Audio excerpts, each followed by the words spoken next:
Hello, everyone, and welcome back to Two Bros Hot Takes, where we watch a movie and then tell you if you should go watch a movie. I'm your movie watching host, Older Bro. I'm your other movie watching host, Younger Bro. And today, we continue in the ever-present onslaught of Marvel Cinematic Universe movies, which they've assured us they're going to make less of, because apparently people are getting tired of them or something. I don't understand that. But anyways, we're back with another one. Maybe because people don't want to go to movie theater that often. Maybe it's that. Could be. I don't know. But regardless, we are back with the new Guardians of the Galaxy movie. Because of course. Yeah, it would be impossible for us to miss one of these movies. There is no way on earth we would ever miss any Marvel or DC movie. We already did, though. Yes, that is the joke, man. Thank you for ruining the joke! Anyways. But, regardless, we went and saw Guardians 3, and it was good, but very, very sad. It was actually a very heart-wrenching story. It was. Just like they had a lot of very good music, but it was very heart-wrenching. Like, guys, I almost cried like 4 or 5 separate times because it was that heart-wrenching. Yeah, they do a lot with the music and the audio. Yeah, just the audio visuals in general, just to hammer home that this is meant to be a sad movie. So, it was. Now, we do not consider this much of a spoiler, guys, but there is no Thor in this movie. He has left the Guardians of the Galaxy. I mean, that was apparent. Yes, but I wanted movie. to make sure that was clear, that he was with the Guardians for a bit, and now has left, and so he is not here. So if you go in expecting Thor to show up, he will not show up. No. I don't know where he is and what he's doing right now, but actively this moment, but he's not here. He's making the Asgardians of the Galaxy a separate team. Please tell me that's not a real thing in the comics. Okay, so the Asgardians of the Galaxy, they are not necessarily a real thing. They're just the Guardians of the Galaxy, just with Thor. That's all it is. Okay, but they have had a team called the Asgardians of the Galaxy. Yes. Okay, that's what he's doing. God and damn then it. they made it a joke. Yeah, I mean, it's always a joke, but... No, Thor ran the Guardians of the Galaxy and called them the Asgardians of the Galaxy. Yeah, that's what I'm saying. So it's like, yeah, it's always been a bit of a joke, but... That happened in the comics, so... Anyways, let's get back to talking about the real Guardians of the Galaxy, the Guardians of the Galaxy. Yeah, very, very, very sad movie. Yeah. But it was good nonetheless. Yeah, it was a very good movie. Like, well and truly deserves, of your time to go and watch it. Has a lot of... I don't know if I want to say it wraps up a lot of storylines. I think it actually does wrap up quite a few storylines that we've been experiencing throughout these movies. So, it has quite a few wrap-ups. I'm not certain if there's going to be another Guardians movie after this. Not just because, James Gunn directed this, and I get the feeling that James Gunn is not allowed to direct any more Guardians of the Galaxy movies. Just a guess. I think if we do get another Guardians movie, it's going to be called The New Guardians of the Galaxy. Could be. Because of how it ended, guys, and we'll explain that later. Yeah, could be. But I get this feeling that James Gunn is not going to be directing any more movies for DC. Or for Marvel. He's going to be doing a lot for DC, not for Marvel. I don't know. I just presume. Because I think he was working on this movie before he joined. Yes, he was. So, I think that he was allowed to continue working on this movie. And then, once this movie's done, I'm guessing he's going to be, maybe not blacklisted by Disney, but he'll probably be blacklisted by Disney. Just frankly. I don't know. I can't imagine any way he won't be.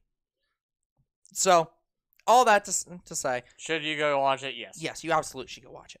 It's got a lot, it's got all the characters that you want in these movies and more. I mean, that's most of the stuff that I kind of want to talk about before the movie. Do you have anything else specific that you wanted to go over before we get into spoilers? No. Okay. Yeah, so, yeah, absolutely go watch it. Have fun. It's going to be a bit sad. It's not going to be quite as... I don't know. thinking through it, have any of these movies been like I feel like all of these movies have been a little bit sad. Like maybe the first one wasn't that sad. The second one is pretty sad. But in terms of like the sadness, this is probably one of the most it's the Marvel saddest movies I've ever seen. It's definitely the saddest Guardians movie, and one of the saddest outside of maybe the only other points I've actually been legit sad was in Endgame. I was gonna say Endgame and Infinity War. Those made you sad because Infinity War made you nervous, and Endgame made you sad. Yeah. So this has some very heart-wrenching moments. None of the Disney Plus were sad. As a side note, I will say that in the credits they have the normal statement of like, no animals were harmed in the making of this movie. And every time I see these movies, I'm just like, okay, no animals were harmed in the filming process of the movie, but animals were harmed on screen. And that's especially true in this movie. Animals are harmed in this movie. But you can pet the dog. I wouldn't recommend it, but you can pet the dog. Oh, yeah. So, but yeah, I think that's about as far as we can go without spoilers. So, spoilers begin here, guys. So, if you're not looking for spoilers, have a good day and go watch the movie. Okay, so before we continue, two things. One, I have watched all the current Disney Plus stuff. I know Secret Invasion is coming. I'll watch it when it's all out. That's when I'll watch it and I'll talk about it. So, I want to say none of the Disney Plus stuff, except for one, maybe two things, were kind of hinted at in this movie. Yeah. So, just to be clear, okay, I can't remember. Did the dog appear in any of these movies before now? Let me talk about that.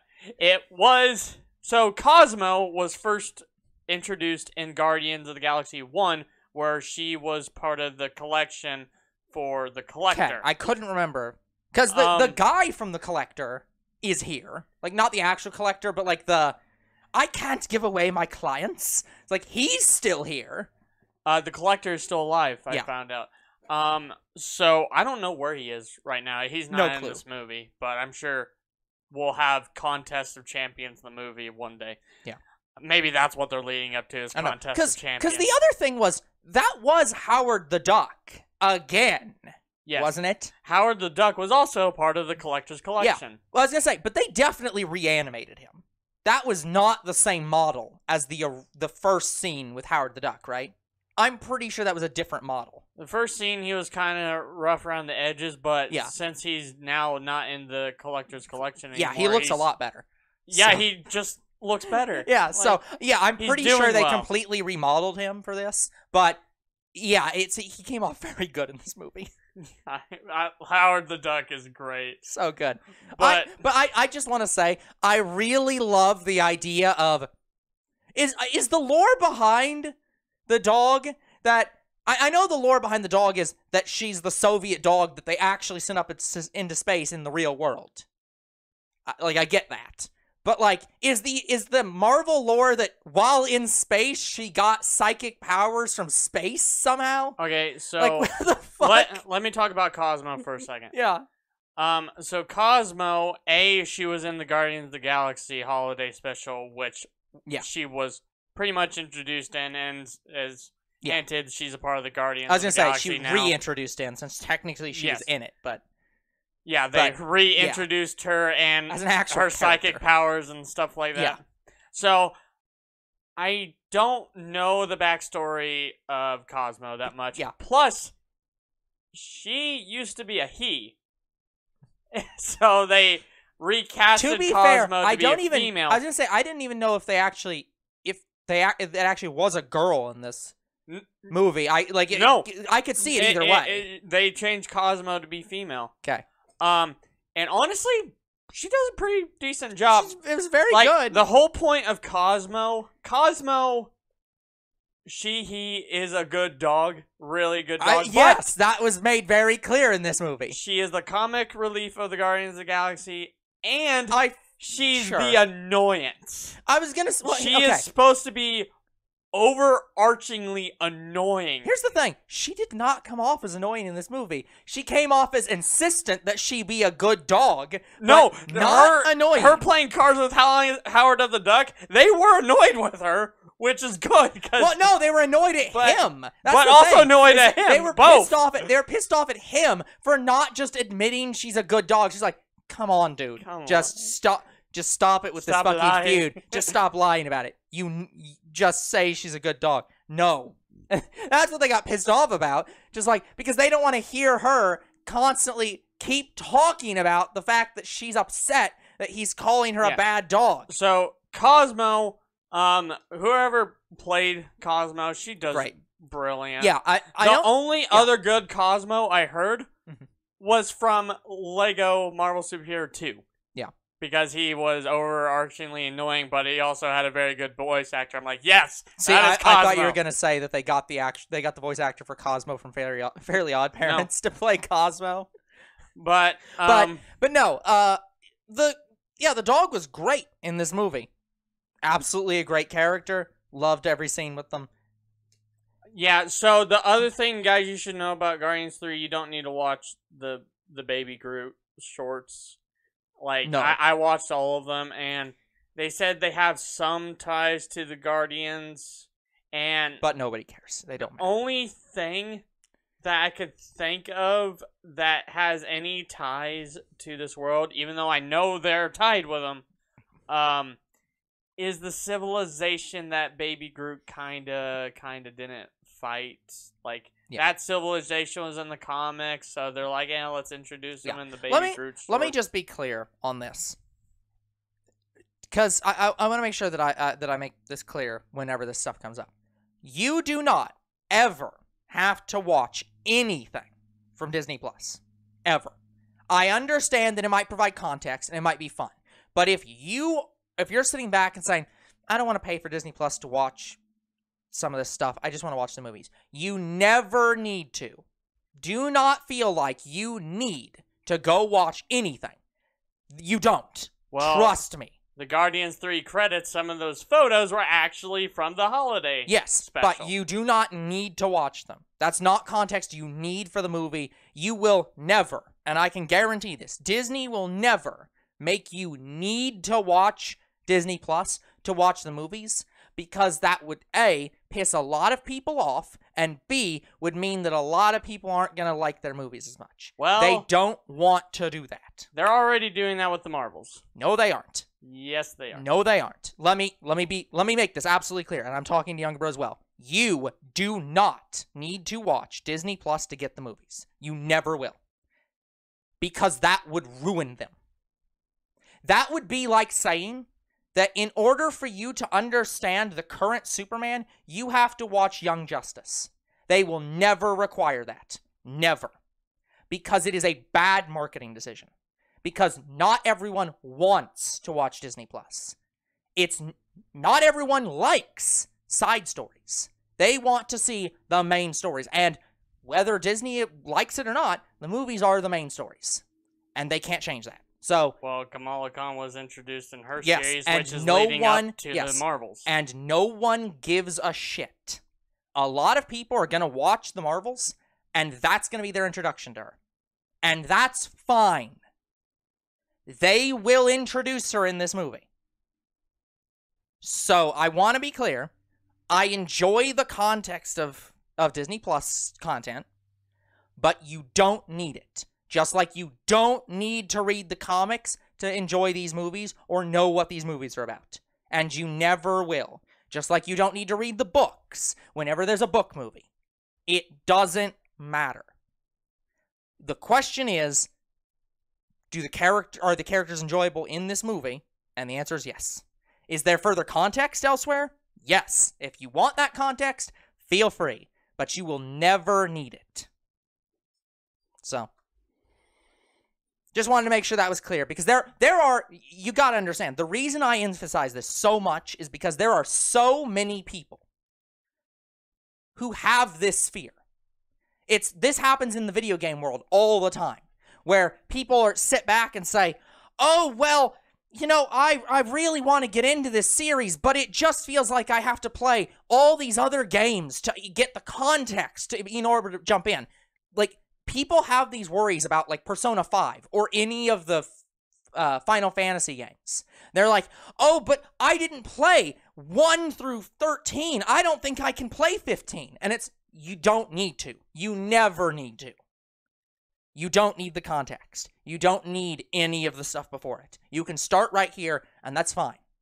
You don't even have to watch the old stuff. If you really don't want to, you can start right here. So, this has been a recurring problem in all media, and it especially happens when you come to movies that are based on another medium. And people are like, but I didn't read the comics for Guardians of the Galaxy, and so I feel like I'm not going to understand anything going into the Guardians of the Galaxy movies. And it's like, you don't need to. The movies stand alone. They reference the comic books, but if you don't read them, it doesn't matter. You will still understand just as much. It's like, so this is why I'm always very, very I very much emphasize this, because this scares away a lot of people from watching these movies. Watching any movies. I would say only watch the holiday special and maybe Baby Groot just to get some of the photos that you see in the end credits. Yeah, and if you just just look at them, sure. For Guardians, I suppose you don't necessarily need to watch the Disney Plus stuff. Yeah. But for Marvels, you might need to. Yeah, and I'm telling you right now, just as much as you didn't need to watch Agents of S.H.I.E.L.D. to get the Avengers movie, you will not need to watch the Marvels I don't even TV know series. if Agents of S.H.I.E.L.D. is even canon anymore. And we never will. That's the thing. We never will know. It doesn't matter. But anyway, with Ms. Marvel, you wouldn't know how she got her bracelet. You wouldn't know her friends that you see in the movie or her family. And that's fine. You wouldn't understand how Captain Marvel first showed up because of Kamala Khan. That's fine. And the other one that's in the Marvels is, I can't remember her name, but she's from Wonder Vision. You won't know how she got her powers or anything like that. All of that to say, all that, the tangent aside, let's just talk about specifically the movie, though. I will say, though, I am very excited about the Marvels, and that's without any of this context. I really did enjoy the plot in that, which is really fucking weird. But yeah. But anyway, I'm not sitting back here saying I like Disney Plus. I don't. I do wish that they were just their own movies, but I understand why they're doing them. Yeah. So Again, I'm not saying it's a bad idea. I want to make that clear. I'm not saying Disney's making a bad decision by making Disney Plus stuff. All that's fine. It makes sense to make interconnected movies and Disney Plus content and TV shows and comics and stuff like that. All that makes sense. They're a business, and they know not everyone wants to go watch the movies or watch Disney Plus. So I'm not saying they won't tie them together in the sense that, like, there'll be connections, there'll be more context, but they are never going to they're never going to sit down and say, if you didn't watch the TV show about Ms. Marvel, you're not going to understand this Ms. Marvel movie at all, because that would mean that people who only watch the movies stop watching these movies, and that would kill their bottom line. And that's for any of these. I'm not saying their movies are the most important thing to them. I'm saying all of these different types of content are important to them. They want to give extra context, but not require it. Because if they go further than that, it's going to turn people off. And they desperately don't want to turn people off. So, but to talk about this movie and also talk about something else that was related to this movie, I really liked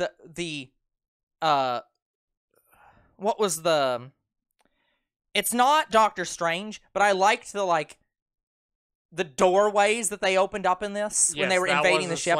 Which, it was the sling ring, but it was like I don't think there was anyone Doctor Strange related in this. Just somebody has a sling ring randomly. And I'm just like, that was cool, actually. I really like just, let me open up all these doors and everyone just comes in. From the little I know about that character, and the little I know about Doctor Strange's world. Yeah. Aliens to Kamar-Taj is nothing new. Yeah, it's nothing new, but I loved seeing that happen and just be like, Okay, that's fucking awesome. I got in, so everyone's already here. Just open up the doors. It's so good. But anyway, so when you go into this movie, you're expecting this to be a Guardians of the Galaxy movie. And it is a Guardians of the Galaxy movie. Let's start with that. But it is a Rocket backstory movie. Specifically, this movie is all about Rocket, where he came from, and getting some closure on all the shit that happened because of his existence. Okay, so let's pause for a second. I want you guys to know, I don't know anything about the Guardians of the Galaxy outside the movies and outside of some games and Disney Plus, a couple TV shows. Yeah. I knew nothing about them. They weren't even in a lot of games before, like, 2010. Yeah, that you gotta understand, that was the big thing with Marvel. Like, Marvel had games before the MCU. They did, but they didn't have all their characters and all. Well, yeah, but that's not because they didn't have them. Like, the game properties were not the same as the movie properties. No. The reason they didn't have a lot of the characters that we see in the MCU is because they weren't as popular. Exactly. What the MCU and Disney following had to do was they took what they had and made them the most popular people in the entire franchise because that's all they had. And they pulled stuff in as they went. But yeah, it didn't matter to them that Spider-Man wasn't owned by them. I mean, it pissed them off. But like, they weren't losing sleep over that. They weren't saying, our franchise won't work without Spider-Man. They were saying, we don't have Spider-Man. We don't have X-Men. Then I guess we're going to make Iron Man the face of the franchise. We're going to make Captain America the face of this franchise. We will take what we have and we will make them more popular than Spider-Man. Because that's all they had to do. They had no other choice. So... And I want to say they succeeded. Yeah, I think so. I don't think there's a lot of people that would know who the hell Iron Man is if it wasn't for the MCU. Well, but regardless. But yeah, I think I can agree, though, that not Captain America, the Guardians of the Galaxy were not huge.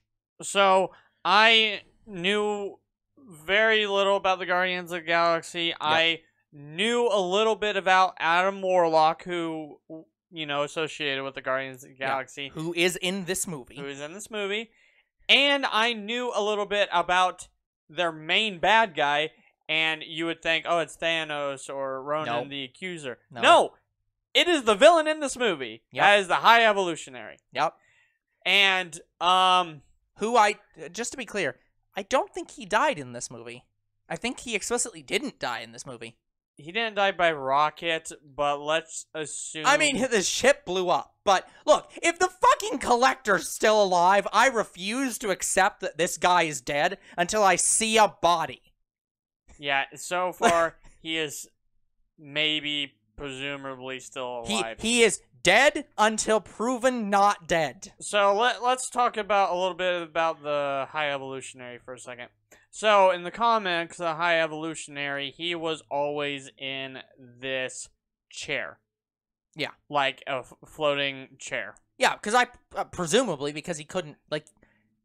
I'm assuming that the backstory we got in this movie is pretty similar to the original, in that, like, he has been alive for a long time, and is just like, I'm gonna make things better. Okay. So, in quotes. The High Evolutionary I'm aware of has this electronic chair that is probably one of the most dangerous chairs in all reality. So he's not MODOK, but he's got that kind of thing where he's got that chair.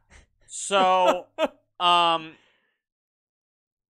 he had a different plan than what we see in the movies. Okay. So they have kind of rewrote his character a little bit. Yeah. I almost want to say they rewrote him to be like Kang, almost. Except we already have Kang. Except instead of being the one who conquered civilizations, he started them. So I thought that was cool. I like that change. I'm like, it works very much with his name of the High Evolutionary. He evolves things. And they kind of hinted at his original plan, Yeah. and his original plan was to take over Earth. I don't know what for. I don't know. I mean, I presume, well, maybe not in the original in the comics, but in this one, it sounds like for exactly what he was doing. Yeah, I have no idea why he wanted to take over Earth. He was fascinated by it or something like that. He wanted it. Yeah, I mean, even in this movie, he says, like, your culture and your music and your art is all, So- is some of the best in the fucking universe. So he hinted at that.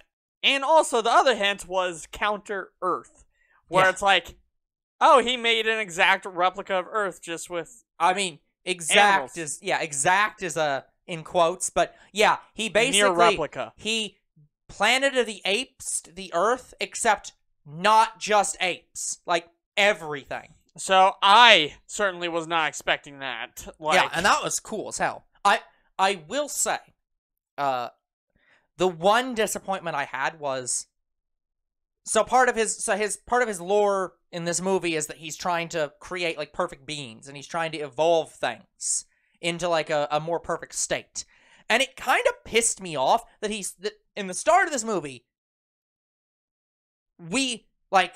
they're talking all about Rocket, and they get to this planet of all these high evolved creatures, and they're very clearly like animal hybrids. Like they're animals that have evolved into like humanoid shapes. But then they're like, oh, well, I've got to start over. Here's the new near perfect creations. All these kids are going to start this new society. And they're just fucking kids. Like, they are not animals anymore. It's just like, you are just a normal person at this point. I It's think like, he was trying to find the answer, and his Yeah. animal civilization was the start of it. yeah, it's like he started from there, and then he just got to the point where he's like, I can't figure out the problem. Maybe it's the animal stuff. Let me take that out. And so he just, the new generation he's going to build up is just more people. It's like, how the fuck is that going to solve the problem? So- if you think the Earth's broken, how is just putting different people going to fix it? So here is my disappointment with him. Mm-hmm.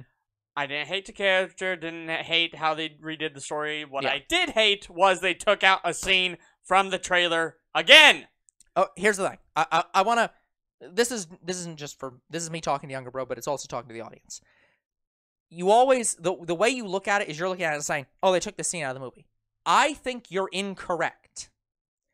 I think at this point it's not they're taking scenes out of the movie. I'm just saying were they never didn't show in it. the movie.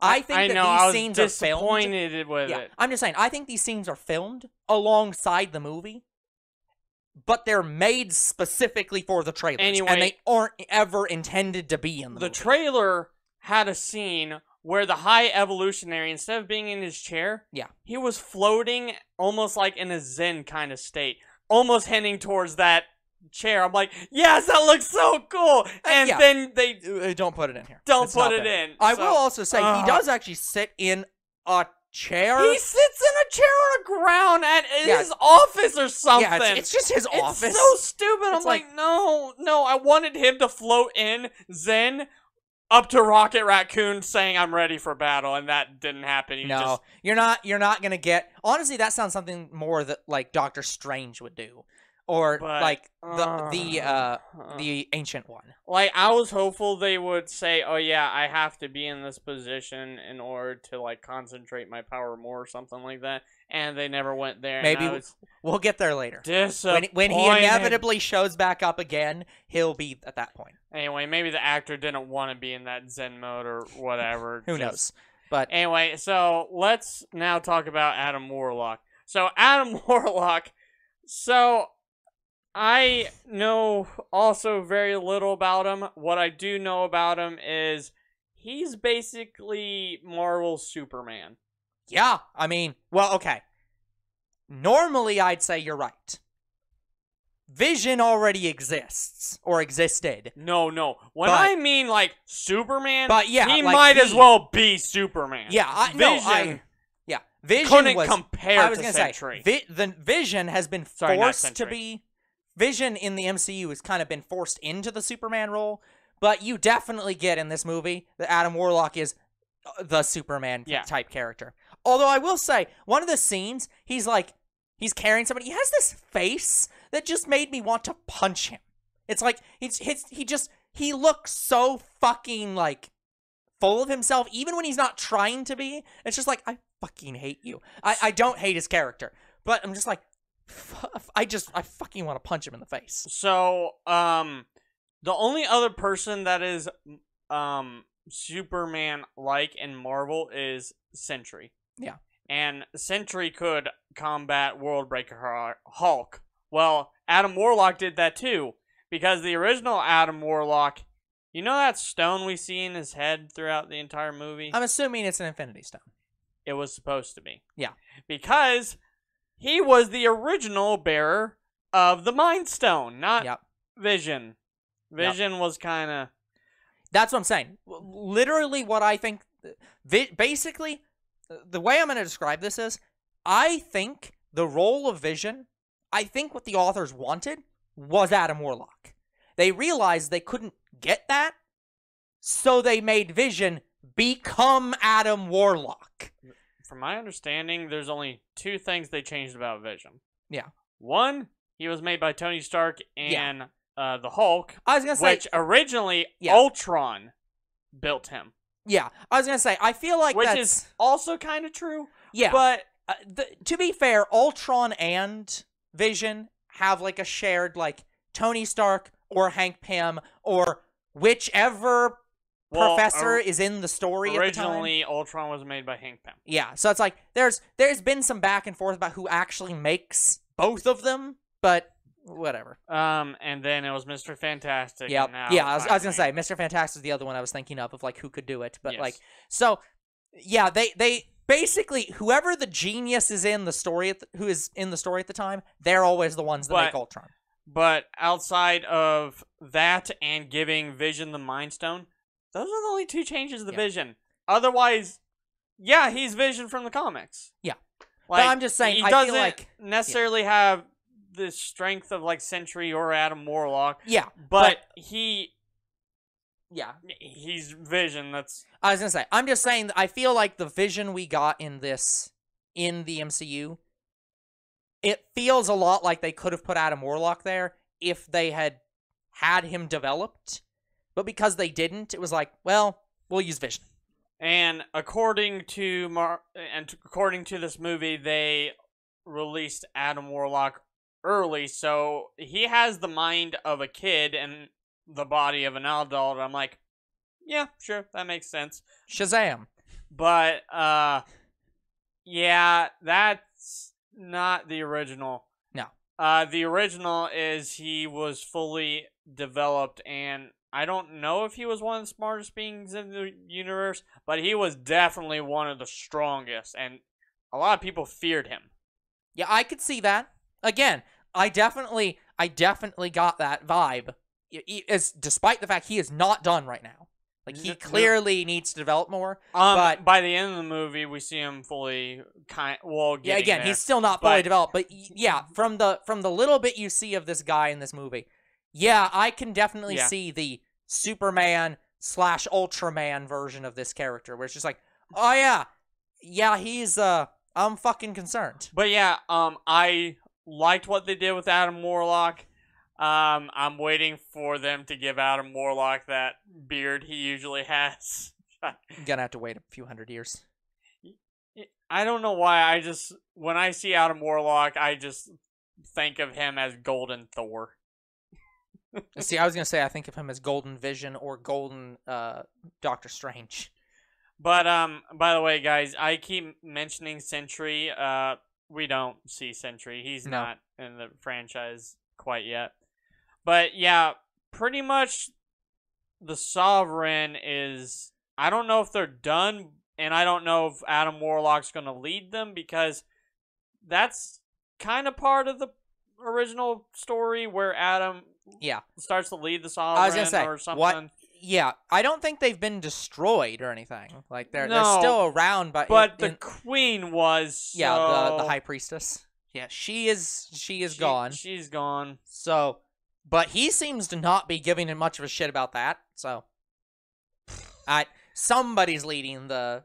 Well, the again, Sovereign. he was still a kid, so the only ones he knew was the High Evolutionary and his mother. Yeah, So the High Priestess. So, Yeah. yeah, why would he care about them? Someone's running them. But anyways, so... Which unfortunately means that the Guardians are now going to have to deal with the Sovereign trying to track them down to get Adam Warlock back. I don't know what's going to happen. Like- I legit don't. I've got no clue what's going to happen with the Sovereign. They were a looming threat, but now... No, I don't think so. Yeah, that's the thing. Well, I will say, I don't feel quite robbed, but I almost feel robbed by this movie. Because, like, the first Guardians movie, was it the first one? No, it was the second one, wasn't it? Second one. Sets up, like, oh, yes, we shall unleash Adam upon them.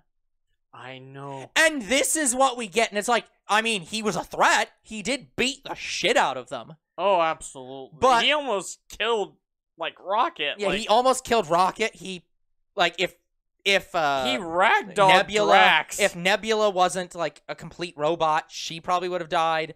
I like how Drax she almost died. I like how Nebula almost had Iron Man armor at the start of the film. I was like, Yeah. yes. Yeah. But anyway. But I was also kind of annoyed by that scene. I'm just like, I was expecting them to just be like, to at least stop and ask what the fuck he was there for at any time. He just shows up and they just kick the shit out of him, and then he kicks the shit out of them. It's like, somebody ask why you're here. Yeah, it just went from 0 to dead. To 100. Like, what the hell? Yeah, Adam Warlock. It's not like they've seen Adam before, so it's not even like if this would have been like the second time they'd seen him, and they knew, oh yeah, every time we see him, he beats the shit out of us, then I'd understand them going from 0 to 100 right there. But it's like somebody just shows up. Well, he was probably just acting orders from his mother. Yes, so. but that's what I'm saying. Like, all the Guardians know is somebody breaks into their HQ, shows up at their HQ by blowing through a wall, nothing new to them. They then immediately threaten him. He then defends himself. They then kick the shit out of him, and then he gets up and kicks the shit out of everyone. And it's just like, why is nobody stopping and saying, why are you here? Or who are you? Yeah, or who the fuck are you? It's like, remember when this franchise used to be about quipping and monologue, or like talking? Remember when that just stopped? There's no quipping, there's no more like, I mean, it didn't make asking it bad. a fucking question. It didn't make it bad, but it did make me feel like, why aren't you guys saying whiplash. anything? Yeah, it's like, I want to say the action scenes in this are actually really good. I really enjoyed them. But, yeah, the first scene is literally just 0 to 100 immediately. So, yeah, I liked Adam in this movie. They did it fine. They made him a joke, as a lot of other things. Yeah. The only thing that wasn't a joke was Rocket. So, I wasn't expecting Rocket's backstory because... I mean, it didn't surprise me. I was just like, yeah, I mean, he's a raccoon. We know he's a raccoon. He does not know he's a raccoon. So obviously at some point it went from raccoon to not raccoon, but I didn't quite know that it went that directly. Well, here's the thing. The little I knew about Rocket's backstory, it wasn't this simple, but it makes sense. Like, I like how the movie does it. The kind of backstory that they had for Rocket, the little I know, was he was experimented on by the High Evolutionary, but his alien species just happened to look like That's raccoons. what I'm saying. Exactly. That's what I was saying. I expected he was experimented on, but I didn't realize they literally, like, in this world, it's literally just Earth raccoon to Rocket raccoon by experimenting on him. It's a direct, he was changed from a normal raccoon, TMNT style, into Rocket. Yes. As opposed to what I expected, which was more, as you said, that there was an alien sentient raccoon species that they experimented on. So, in the comics, he escapes. Yeah. And in fact, I think he escapes with Groot. Yeah. Because he was also experimented on by the High Evolutionary. but in this world, we was gonna say, still did he- don't Did know. he? I can't remember from Guardians 1. Did he know? He knew Groot before this. Yes. So yeah, I was like, wait a minute. He we obviously knew. still do not know No clue. how he met Groot. Nope. At It's all. not here. So he wasn't in the backstory. Nope. So I also didn't know about any of the other experimented characters. I did not know who they were. But I gotta say, from the little we saw of them, and then their deaths, I'm like, oh my god, this feels sad. so fucking The sad. the rabbit was out of all of them, the rabbit I was the least sad about because that character was a little bit annoying, but all of them were a But fucking I don't think she was heartbreaking supposed to moment. be smart. I think No. she was supposed to be like a little sister. Or Exactly, something. and it's like, and that's how I felt about her, and just it was fucking brutal. Yeah, when the otter died, like I was not expecting the otter to die. What I was expecting was her, Groot, and Rocket made it away from the High Evolutionary. No, they all dead. Well, not Groot. You said Groot. Not Groot. Yeah, But- all of them. But that's what I was Yeah, no. expecting, and they were going to go find the otter, and that No. was the hug scene that you see in the trailer. No, no, no, no. That's the scene you see before she dies. Oh yeah, Like, as in literally right before she dies. As in right after that hug, she is shot, dead. oh my Like that immediate. Like that scene is her literally seconds from death. I was on the verge of freaking crying. Yeah, it is a fucking emotional movie. Like it's you do not expect Like, you feel this for Groot Yeah. so bad. for Rocket. Sorry, yes, for Rocket so bad. Yeah. Like, it's,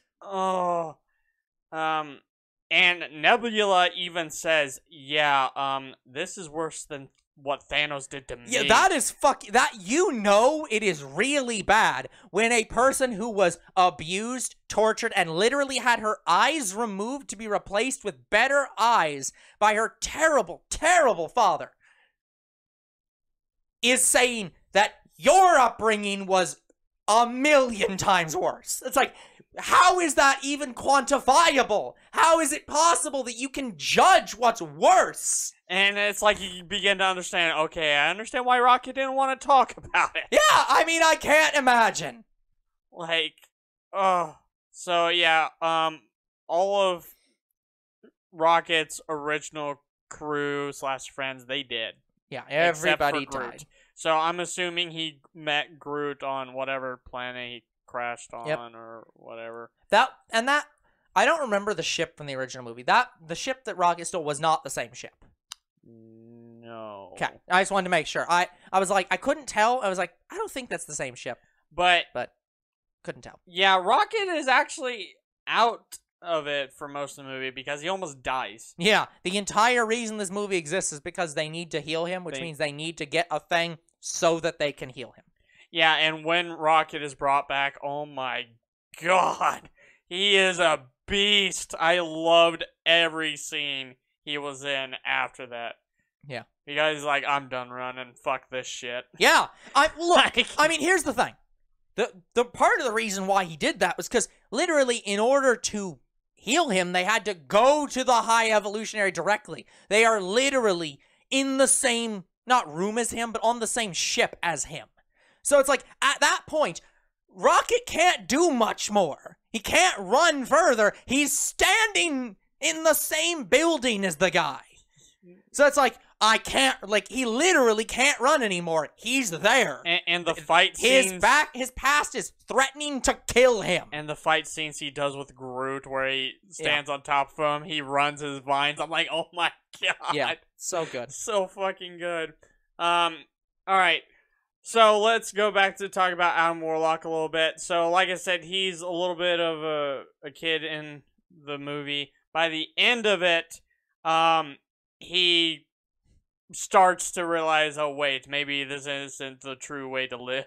And he essentially... His story itself could have been its own movie in this movie. It's like, yeah, he goes from showing up under his mother's watchful eye to meeting his pet dog that is not a dog. He like met a random space creature that he adopts at his mother's demand that he kill it, to his mother dying, to him attempting to fulfill his mission, to, oh, I can't fulfill my mission, and also it's wrong to fulfill my mission. It's Yeah. like, what the fuck story are you going through, man? But here's the thing, Adam Warlock, he wasn't necessarily ever a part of the Guardians of the Galaxy, he just kind of helped them. Yeah, now But by he the end of this is. movie, he He is is part in of them. the Guardians he of the is Galaxy. in it. I'm like, yes! Yes! Just, So, I also like how at this point, like the Guardians have a relationship similar to the Fast and the Furious of like, we're brothers. Like, yes. you threaten one of us, you threaten all of us kind of thing. And I love that. But I also love that the other unifying thing for all these guys are just like, here's this Earth music from like 40 years ago. Which ones do you like more? That was like, what the hell? that was Oh, and by the way, guys, it's not all oldies anymore. Like, I mean, it's still oldies, but it's oldies that you're not gonna feel are oldies anymore because like they play Creep in this movie. yeah, and yeah, they're about to Yeah, they mention in the end credits Britney Spears. So yeah, they're about to hit 2000s and they have. yeah, so it's like you're about to hear Hollaback Girl and like shit like that in these movies if they continue any further. All right.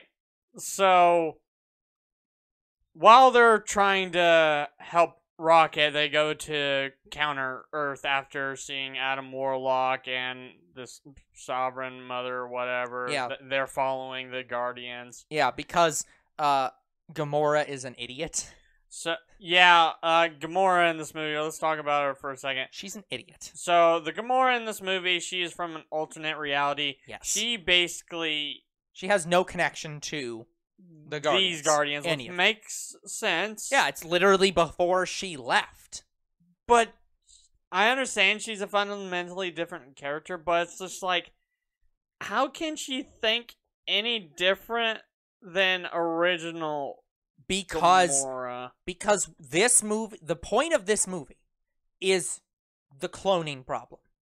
You cannot just look, let me just be frank. It is possible for us to clone pretty much any person. I mean, not we have the technology to do it, but we theoretically could.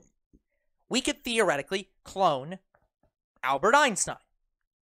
But a clone of Albert Einstein will not be the same person as Albert Einstein. They will not be the same. They will not have the same intelligence as Albert Einstein. But because this Gamora and the other Gamora are technically the same person. She's just the Gamora from the past, but that's to the the point. future. But that's the point. The reason our Gamora was the character she was because she went to kill Star-Lord and then got thrown in jail with him and had to escape jail with him and gained a bond with him where she trusted him. She went through an entire arc of learning to trust them before going through an entire arc of learning to love Quill. Well, Gamora's backstory with the Guardians is technically correct.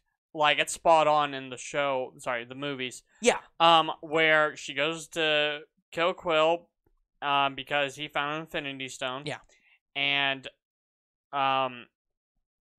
even if she successfully killed Quill, she would have never brought that Infinity Stone to Thanos. Yeah, but that's the point. But since Thanos is dead... Yeah. The point is, in the original Guardians movie, her plan was not... It wasn't a situation of she didn't like Quill. She didn't know Quill. Quill was a random citizen who she gave no shits about because he's a random citizen. It's not her job to care about him because she doesn't know who the fuck he is.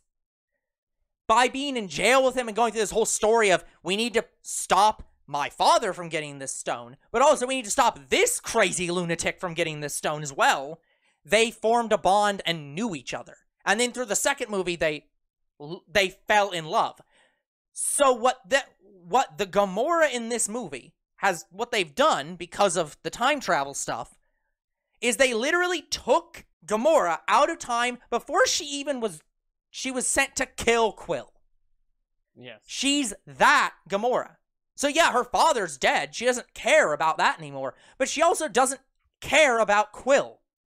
She doesn't know who he is. But I guess what I wasn't expecting was she became a Ravager. But I guess that gives an excuse to get Sylvester Stallone's character and his crew in the Guardians more often. Yeah. Because in the comics, I know that particular group of Ravagers is big and is popular. I was gonna say, I think it's more than that. It's, from the sound of it, it's the way the Ravagers work is it's almost a mob system in that there's Yes, there's a space mob. Yeah. That is true. But that's what I'm saying. So he's basically, I don't know if he's the head, if he's one of like the mob bosses, or if he's just one of them. I was gonna say, he's either one of the heads or he is like one of the main like group, like leaders of a larger group that he has a guy over. But Either way, I also know they're not huge. they're not particularly bad necessarily. They're No, just I mean that's the thing. they're Even bounty in- hunters. here's the thing. That's even what they in are. the They're real, bounty even in the real hunters. world. Yeah, even in the real world, the mob is not the worst thing in the universe. They just aren't great people. And I'd say the same as here. The Ravagers are bounty hunters. They care about making money. If they have to kill some people to make some money, they're going to do that because that's their job. Make money. And the only reason they helped the Guardians is because they knew Gamora, who was a part of their troop now. Yeah. They literally paid Gamora to be there. She's contracted. This is part of her job. She's making money to be there. That's her job. And they also do care about the Guardians in that the Guardians, because of Quill, he was a Ravager, he's family. So, still, I'm just going to keep calling him Sylvester Stallone because I frankly don't know who the hell his actual character is. And I don't think anyone cares he's Sylvester Stallone. Stallone's considers them family. Like, he views them as like, because of that connection, because of Yondu, the Guardians are his family. If they threaten him, if they threaten the Guardians, he will come to them, maybe with a little incentive of money, but he will help them. Anyways, getting back to Gamora. But that's the point, is she showed up, her father's now dead. She went off and joined the Ravagers, who are basically just space bounty hunters, because she needed a place to be. They offered a place for her. She fit in. But she doesn't owe Quill anything. She doesn't know who the fuck he is. That's the problem in this movie that Quill has to go through, is that he has to resolve. Is like, I'm chasing after this girl, but she isn't that girl. No. Just because they're genetically the same, they are not the same person. She's never loved him. She doesn't even like him. And she doesn't owe him that. It's like, even if this was her twin sister, it wouldn't fucking matter. Oh, your twin sister died there, and we were married for 15 years, therefore you should marry me. That's this character. So he's coming in being a fucking asshole to this woman. And she's rightly just like, no. Like, yeah. So it's like, yeah, I'm sad that Gamora died, and I do want this Gamora to show up more and be interconnected to the Guardians again, but it's like, if she doesn't want that, if she just wants to help lead the Ravagers and show up on the periphery, but she's not a Guardian because she's never been a Guardian, that's fine. And like this movie said, her sister's sitting right there. That was so fucking hilarious. It's like, it's such a great moment because he's just like, oh, right. Your eyes are good. They were torn out by my father as a punishment. He picked a pretty pair. It's so fucked up. But it's such a fucked up moment. But yeah, both him, her, and Gamora all bond at this one living space station that we don't know much about. I don't even know so what weird. it is. But yeah, it's they travel there to kind of be a little hilarious. I was gonna say, if anything, this Gamora would be a really good match for Drax. But yeah, just there's not much to talk about that living space station. I don't know. Yeah, it kind of just didn't matter. I mean, it mattered to the story, but it was like they showed up for a few minutes, did a thing, then left. It's a place where the High Evolutionary stores all of his files on every creature being he has ever made. Yeah. And they were trying to get the off switch for Rocket's kill switch on his heart. Yeah, it's really strange. Yeah, I wasn't expecting that either. Yeah, but Like him having a kill switch, I'm like, yeah, it makes sense, but like it's the thing is, it's like you can't heal the guy. Like what the fuck? all right. What kind of logic is that? Fast forward back to Counter Earth. So there was probably a bunch of characters from the comics that are being shown here. Like I didn't know what the pig was. I didn't know what the weird bird robot thing was, or I don't the know. combination of all the animals into one robot. But they were so not interesting that they're all killed off so fucking I mean, quickly. I liked the characters. They just it's weird because they randomly like they show up on this planet, which is very clearly Earth. It even has the Statue of Liberty in America. It's just not. It's the High Evolutionary instead of Lady Liberty. But they show up and no one speaks English because it's a fucking different world.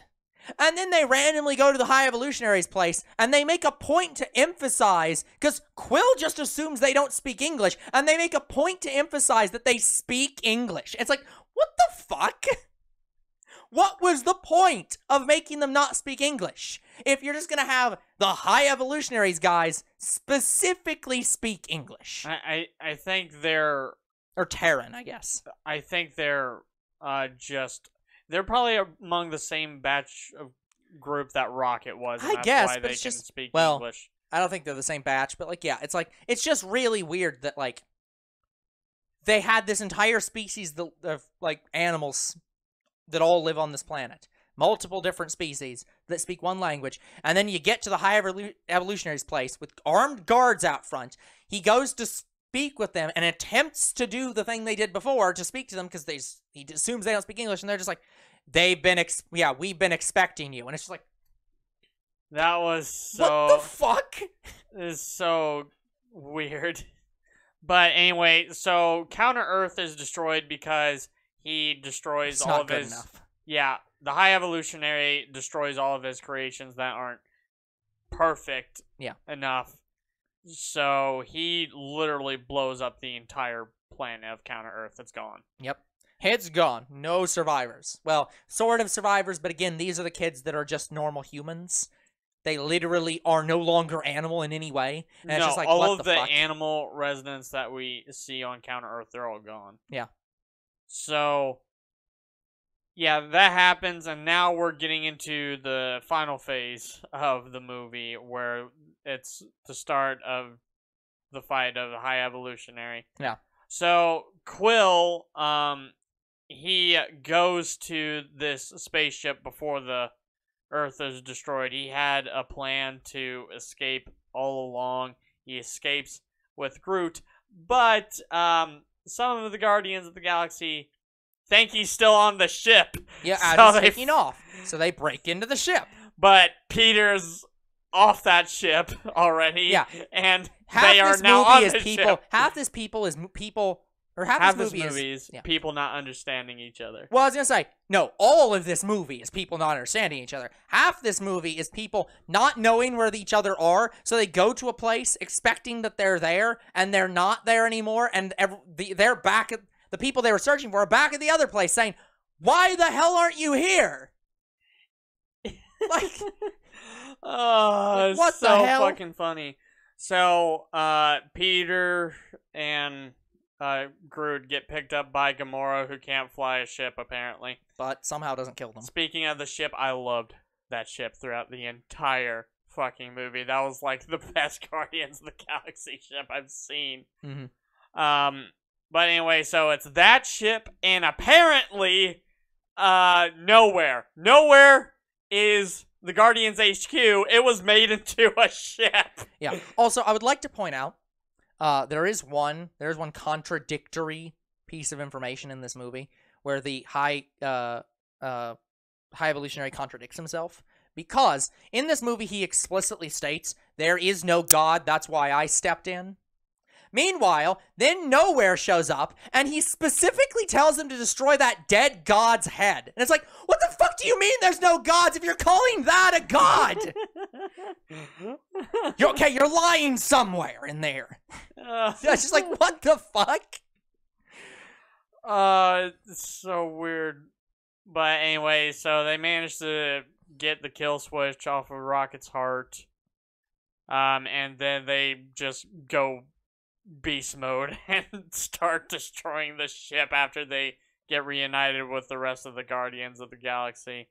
Yeah. By the way, I want to point out, so we see Peter Quill in this movie. He's clearly a drunk now. Yeah, he shows up. Yeah, so in other words, he is exactly the same as Thor. But I want to point out the suit he was wearing. The suit he was wearing throughout this entire movie is reminiscent of his original suit. Sure. But he didn't have the original helmet. I would have thought he upgraded his helmet. I don't know what happened to his helmet. Did it get destroyed? He still had it in Endgame. Why didn't he have it in this movie? Good question. Would have been helpful because after they defeat the High Evolutionary, after Rocket just screws him over with his gravity boots, you know he got those boots just so he could do that scene. He's like, I'm done with you. He starts blasting him. Yeah. Oh, yeah, like literally the High Evolutionary finds Rocket. He starts throwing Rocket around. He uses his gravitational boots once to prevent himself from being moved by the High Evolutionary and just starts laying into him. As is fucking deserved. I'd like to point out one of the things that the High Evolutionary gets extremely. The High Evolutionary is insane. Like, he obviously starts out insane, but I mean, he goes actually insane. It's not just that he's a megalomaniac. Like, he literally starts out this movie with like a rational, but a rationally thought out but very insane plot to create perfect beings to inhabit a new Earth. But there's a problem with them. And one of his previous experiments, Rocket, shows up and explains the problem. And he gets pissed off at this. He's like, I created you. How the fuck can you know something?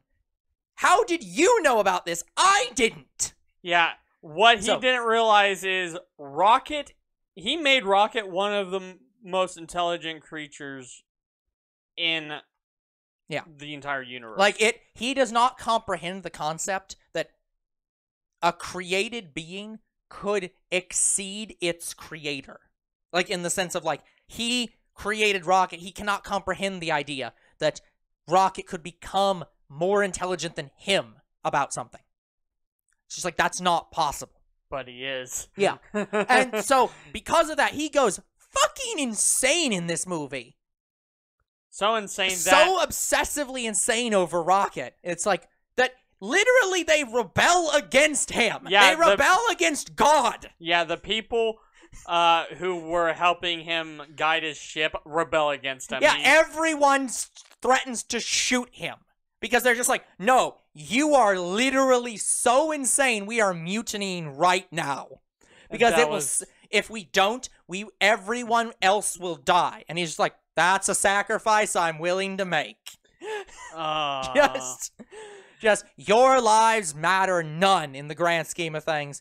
Rocket's does. Yeah, anyway, after Rocket starts laying the hate on him, the other Guardians find him and join in. Yeah, just everyone shoots the shit out of this guy, and he is still not dead. Yeah, and he's like, I'm Rocket Raccoon. I'm yeah, like, so oh, fuck! Finally! Yeah, because in the scene, he sees the cage he came from, and the raccoons, and the fact that those raccoons are from Earth. So he's like, oh, he doesn't say this, and I really wish he would have, but I really wish he would have said, oh shit, I am a raccoon. But you don't need it. Yeah, but you didn't need it. But it's like, it works. But when he said, I am Rocket Raccoon, that just defined his character. I'm like, just perfect. Oh! Yes, I am a raccoon. Everything was aligned at that moment. I was going to jump out of my seat. The universe aligned! So good. Anyway. Also, I don't know how intentional this was, but when the High Evolutionary is being mutinied against, he literally blows up the room he's in, and I swear the background music was intentionally chosen to sound angelic, to make it sound like God himself was just like, oh, you're rebelling against me. Smite. Fuck you. I am smiting the whole room. Because just like, it was so perfect. Where I'm just like, holy shit. But So, yeah, like, there's so many of those moments in this movie. This movie has a lot of, like, extremely sad and depressing moments, but it also has very many, like, holy shit moments where it's just like, what the fuck? yeah, so they defeat the High Evolutionary and they don't kill him, but they leave him for dead dead. in a ship that's blowing up. So you'd assume he dies, but because there's no body, he is not dead. Yet. I mean, hell, sometimes there is a body and they're still not dead. Yeah, so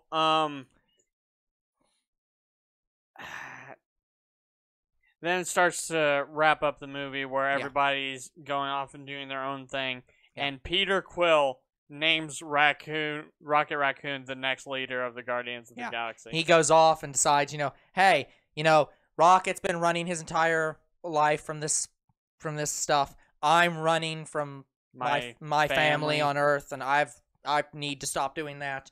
What's her name? Mantis. Yeah. Mantis is... Start that again.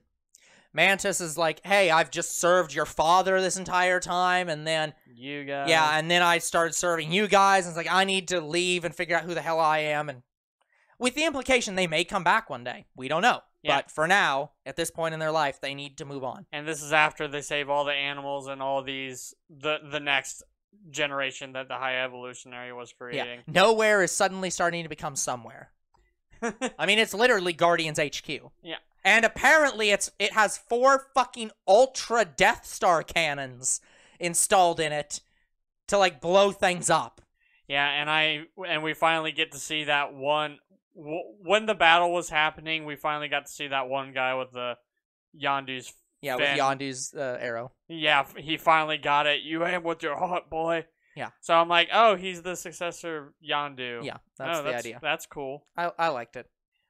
So I like the fact that that even, like, everyone always laughs and says, like, oh, haha, Hawkeye sucks in the universe because, like, what the hell can Hawkeye do when you have Iron Man and Vision and Thor next to him? But even in space, it's like, oh no, actually, we made a better Hawkeye in space. He controls his arrows by whistling and just destroys everyone. So even when matched with another, like, bow and arrow user, in quotes, he's still fucking outmatched. It's like, even someone with arrows still outmatches Hawkeye. But anyway, so throughout this entire movie, what I didn't know was Rocket was apparently Peter Quill's best friend. I didn't even know Rocket liked Earth music at all. In fact, it wasn't really hinted at. He kind of just seemed out of it every time Quill was playing his music. Like that. You're saying in previous movies. Yeah, in previous movies. So I thought it kind of weird, but also like, maybe he grew to love the music after a while. Yeah, I think the situation, the way I'm going to describe this movie is the culmination of both their stories, in the sense that the entirety of Quill's story has been, like, him going from being this lost kid and, like, finding a family and just constantly having the shit kicked out of him, constantly losing people, and finally growing to realize, like, hey, my family matters to me, and I need to stop running from my family. I need to embrace them. I need to go, like, in this case, literally go find his grandfather and be like, hey, I'm not dead. Like, it's... That scene was heartwarming as well. Great. But the other thing is that Rocket's had that exact same journey where he's been trying to find a group, a family, and finally found them. But his was Yeah. so much more sadder than Yeah, it really Quill's. was. And I think part of the reason they don't talk about this in the movie, but I think part of the reason that he throughout this whole movie had the recorder and was listening to the music himself and not Quill is because Quill, without ever talking about it, Quill uses his music to cope with the situation. He's like, yeah, It's maybe I whenever should try. he's sad and depressed and needs some encouragement, needs something to go his way, he plays his music. And I think Rocket is doing that too now. He's like, I'm in a shit place in my life. Quill's depressed. I'm depressed because this guy that I've spent all this time with and who I do actually like have some amount of friendship with is like drunk off his ass and peeing a shit piece of crap, and I have to deal with it. And so he's like, well, Quill uses this music whenever he feels like shit, so I'm using this music because I feel like shit. So I think that's what's going on, and they never talk about it. But I get the feeling that's what happened. But yeah, so now we're pretty much at the end of the movie where Rocket is named the new team leader of the new Guardians of the Galaxy. That's never really been a team, but I'm assuming they're going to call them the new Guardians of the Galaxy because that's what they do. I mean, if it's we not have going to be the Asgardians. Yeah, if we have the new Avengers, we're going to have the new Guardians of the Galaxy. Yeah. Well, I think it might just be a situation where they're not going to rename the team. They might just keep calling themselves the Guardians of the Galaxy. It's just that Quill's not going to be leading it for right now. But So. I don't know. So we get to the end credits scene, and Adam Warlock is now a part of the Guardians of the Galaxy, the new team. They're discussing the best bands. Yes, and you can tell the progression with Adam Warlock because even he listens to the music. Yeah. Then we get That's what I'm saying. The team becomes entirely music centric by the end of this movie. It's I like know, everyone's and just like, I love "Hey, it. what music do you like?" Also, he gets I think that was supposed to be an iPod. Like what type of music device was that? It's an MP3 player. Okay, so it's like they upgraded from the tape deck to an MP3 player now. Yes, I only know what that was because I used to have one. Yeah, but I lost it or something. I never saw it again at one point. But anyway, it is a MP3 player. Yep. And it plays up to 2000s music now. I'm like, oh boy, we're gonna. So, we've gone past the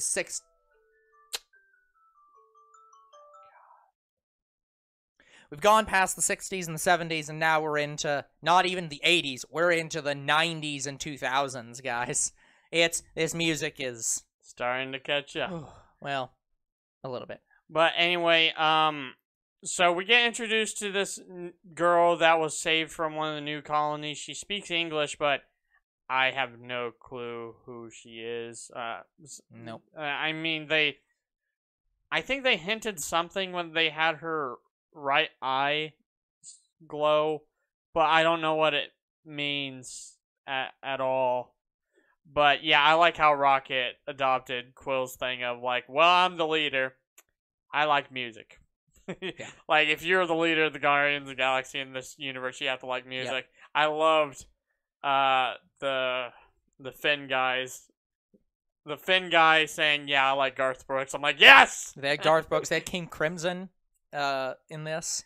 I can't remember who Adam said, I don't remember. but you can tell he progressed. Also, I really love that Cosmo, the cosmonaut dog, is like a main Guardians member now. Yeah, and now So Cosmo good. is officially Guardians member. And also, Cosmo is the best dog. I don't know what's happening with Groot, but I don't know if he's having a growth spurt or something because he is a muscle head throughout this entire movie. And I understand why. Because now, in this end credits scene, we see Groot grown up even more into like a muzzle head. Yeah, he is huge. Did you know that is kind of reminiscent of how he looked originally? Originally, he wasn't the thin, slender build that we saw in the first Guardians TV show. They kind of did that. They kind of just redesigned his character in the newer comics, and that's how he looked. Now, in the movies, they're going back a little bit, where he's looking more like the original design. Yeah. So we got Peter Quill's sort of original design, just minus the helmet and his original backstory. Yep. And now we're getting back to the original Yep. Groot design. And honestly, yeah, he looks like a full-grown tree now. Yeah. He looks beast. He has gotten to full maturity. Like, he saw the Hawk, he was like, I want to be Space Hulk. So... I am not Hulk. I am Groot. I am Groot. Also, I will give this extra spoilers, guys. They paid Vin Diesel to say 4 extra words this movie. So if you really like I am Groot and want to hear some 4 extra words than I and am and Groot. Actually, it's 3 extra words because I guess they use I in the 4 words. So they pay for 3 new words. So be prepared for that. I won't say what they are. Yeah, I'm not sure if Groot ever learned English in the comics. Nope. But I'm also not surprised. Like, he hangs around, beings that talk Terran English all the time. So it's like, he's starting to get to where he's at the point where he can do it himself. I just love the fact that at this point, everyone in the Guardians knows what he's saying. And now Gamora's just like, I know what your name. the fuck is he So saying? fucking hilarious. It's like, outsiders are just like, what do you mean he's speaking language? She had no idea who Groot was. It was so good. Yeah. But yeah, so I will say, like, this movie was great. It's heart-wrenching in times. It is very impactful in times. It's a great movie. Yeah, and the final... It definitely... I don't think they've confirmed this, but it definitely feels like this is the final Guardians of the Galaxy movie. I don't know about that. But it feels like a send-off. It's the send-off for the original team, and now they're going to make way for the next team. Now, the final scene is Quill eating with his grandpa. Where I'm assuming they paid... what's his name? Chris Pratt. Yeah. Where I'm assuming they paid Chris Pratt $100,000 to eat cereal. Because over the end of the movie, they continue playing the audio of him eating cereal. Yeah, we still don't know exactly what they're setting up for when they said, oh yeah, these characters going to... It's like, these characters will return. I'm assuming it's for the next big... So I'm assuming it's maybe not Secret Invasion, No, I don't think that's going to be a movie, Invasion. but I think, my guess is that, what's his name? Kang. Kang, thank you. I'm assuming that Kang is going to be the next big movie. I mean, they confirmed that he's going to be the next big movie. Council of Kings. Yeah, so Council of Kangs is, I'm assuming, what they're setting up for. With all these, X character will return. But they've not said. So, there's only 3 things it really could be. Because there's not really been wars with multiversal events. Like, all they call them are incursions, and that's one. It is just an incursion. It's the incursion we see in the comics.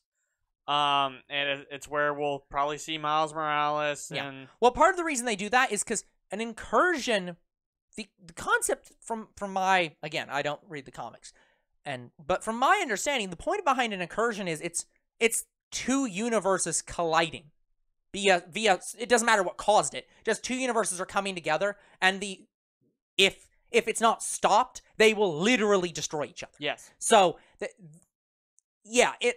don't really have. So they don't really. That's not really about 2 universes fighting. No, but the incursion event was the universes were colliding, and so while everybody was trapped in this weird, combined universe, like Miles Morales was in Spider-Man 616 universe. Yeah. Both universes together combined stopped it somehow. I don't know how. I didn't read the comic. Yeah. All I know is these characters met these characters from the other universe when they collided, and they stopped it somehow. But I am pretty sure they've had actual multiverse stuff in the Marvel Cinematic Universe, because Yeah. we've seen. They had 2 events so far. Yeah.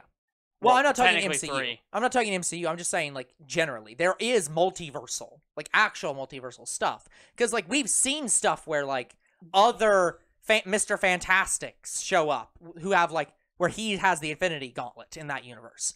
So it's like, we've had stuff like that where there's threats that do threaten other universes that requires the help of others, but it's not common. But the only other universal threat is what they're setting up for is Council of Kings. Yeah. I don't know really anything about the Council of Kings at all, but I'm assuming this leads to sort of what they did in Lego Marvel 2, Marvel Superheroes 2, where Kang comes in, he's trying to take over all of reality. That's what these Kangs are going to do, and literally every reality is going to fight every version of Kang.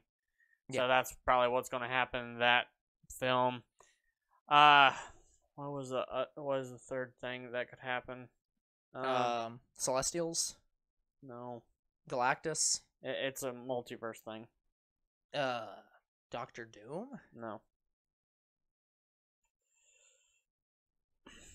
There's Incursion, Kangs,